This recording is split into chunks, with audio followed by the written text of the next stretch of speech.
대통령실은 아무리 멀리 던져도 반드시 제자리로 돌아온다는 믿음을 끝까지 놓지 않겠습니다. 고맙습니다.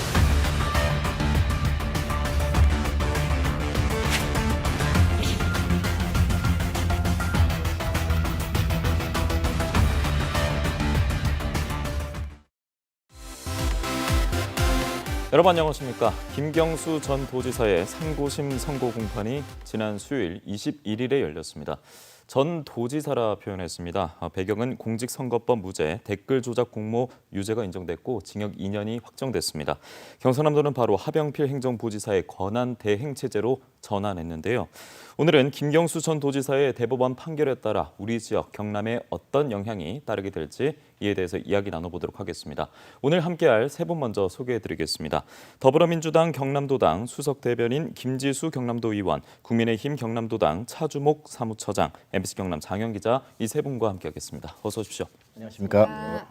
네, 지난해 11월이었습니다. 김경수 전 도지사가 항소심에서 징역 2년을 선고받고 그 이후 8개월 정도 시간이 흘러서 상고심 선고 공판이 21일에 열렸습니다.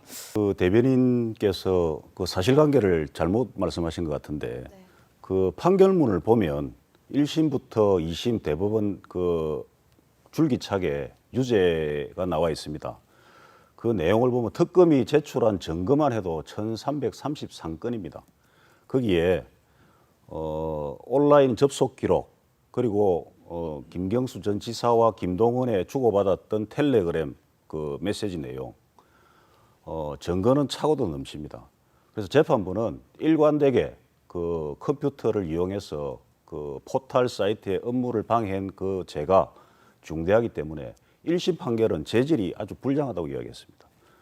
왜냐하면 이거는 민의를 왜곡해서 선거에 영향을 미치는 민주주의 제도, 선거제도를 부정하는 헌법 질서를 파괴하는 중대한 범죄 행위입니다. 예, 그 공직선거법에 그 선거 관련 재판은 1심은 6개월, 2심, 3심은 각각 3개월, 그래서 토탈 1년 안에 하도록 되어 있는데 이번 재판이 3년을 끌었습니다. 우리 경남 도민들로 봤을 때는 자격 없는 도지사가 3년 동안 그 도지사직을 수행한 것입니다.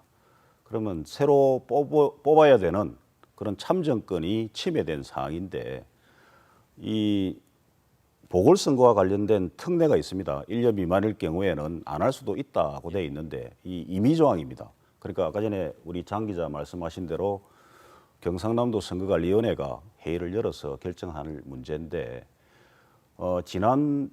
작년에 이 법 개정 취지가 뭐냐 하면 국회의원이라든지 대통령 선거 관련된 것은 4월 한 차례만 치르도록 되어 있지만 지금 이제 자치단체장 선거는 8월 31일까지 그 선거 사유가 발생하면 10월 달에 선거를 하도록 2차례로 규정되어 있습니다. 그 법의 취지는 뭐냐 하면 기초단체장의 공석은 상당히 중요한 문제이기 때문에 선거를 해서 새로운 자치단체장을 뽑아라는 그런 취지이기 때문에 선거를 해야 된다고 저희는 그렇게 보고 있습니다. 그러니까 지금 체제에서 내년 6월까지는 가면 안 된다라는. 네. 그러니까 이제 10월 달에 선거를 예, 해서 예. 그 내년 6월 30일까지 도정을 운영해야 된다 이렇게 네네. 보여집니다. 알겠습니다. 예, 제 아까 개인적으로 말씀드렸지만은 그 유망한 정치인이 어떻게 보면 그 정치적으로 사형 선고를 받은 것인데 상당히 안타깝습니다. 그러나 이 재판은 그 김경수 전 지사만의 재판이 아니고 지난 대통령 선거 과정에서 민주당 문재인 대통령 후보를 돕기 위해서 일어난 일이기 때문에 그로 인해서 또 우리 경남 도민들이 정당한 도지사를 뽑지 못했다 그런 사유가 발생했기 때문에 문재인 대통령께서 우리 경남 도민들에게 사과를 해야 됩니다.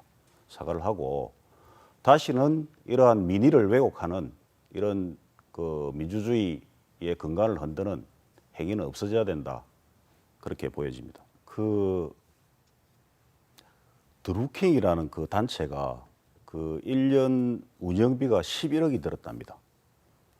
그리고 8년 동안 드럽 출판사를 운영하는데 그러면 책도 하나도 출간하지 않고 대략 계산해 보면 한 88억 정도 되는데 그 운영비가 어디서 나왔는지 사실은 이 정권 초기에 이 사건이 쟁점화됐기 때문에 특검을 구성할 때부터 상당히 어려움이 많았고 경찰이나 검찰로부터 그런 수사진을 갖다가 제때 충원하지도 못했습니다. 그래서 사실은 계좌 추적부터 해서 이 집단이 도대체 뭐 하는 집단인지 이렇게 밝혀내야 되는데 이것도 우연하게 당시 민주당 추미애 대표가 평창 올림픽 관련 기사에 대해서 여론이 조작되는 것 같다 해서 민주당 쪽에서 고발해서 이 사건이 쟁점화된 것입니다. 예, 뭐 어쩔 수가 없을 것 같습니다. 그 계획된 도정이 흔들릴 수밖에 없고, 근데 참 아쉬운 점이 많습니다. 김경수 전 지사가 2심 판결 이후에도 한치의 흔들림 없이 도정에 임하겠다. 그것은 사실 한 개인 인간으로서는 불가능한 일인데 좀 한시라도 빨리 1심 유죄가 난 이후에 늦어도 2심 그 유죄 판결 이후에 사퇴를 했으면 새로운 도지사를 뽑아서 도민들에게 희망을 주는 도정을 할 수 있었는데 그런 기회를 놓친 것이 참 안타깝다. 또 개인적으로는 한 유능한 정치인이 그 모든 것을 다 지고 희생양이 됐다는 데 대해서 안타까움을 금할 수가 없습니다. 네, 이제 그 아마 문재인 대통령의 레임덕이 더 가속화되리라 생각이 됩니다. 그리고 지금 민주당의 대선 후보들은 그 청와대 대통령과 차별화를 하지 않을까. 지난 대선 과정에서 부적이 있었기 때문에 정통성에 대한 그런 또 문제가 제기될 것이고 민주당 후보들은 어떻게 보면 그 거리를 두면서 자기만의 선명성을 돋보이기 위한 그런 행보를 보일 것이다.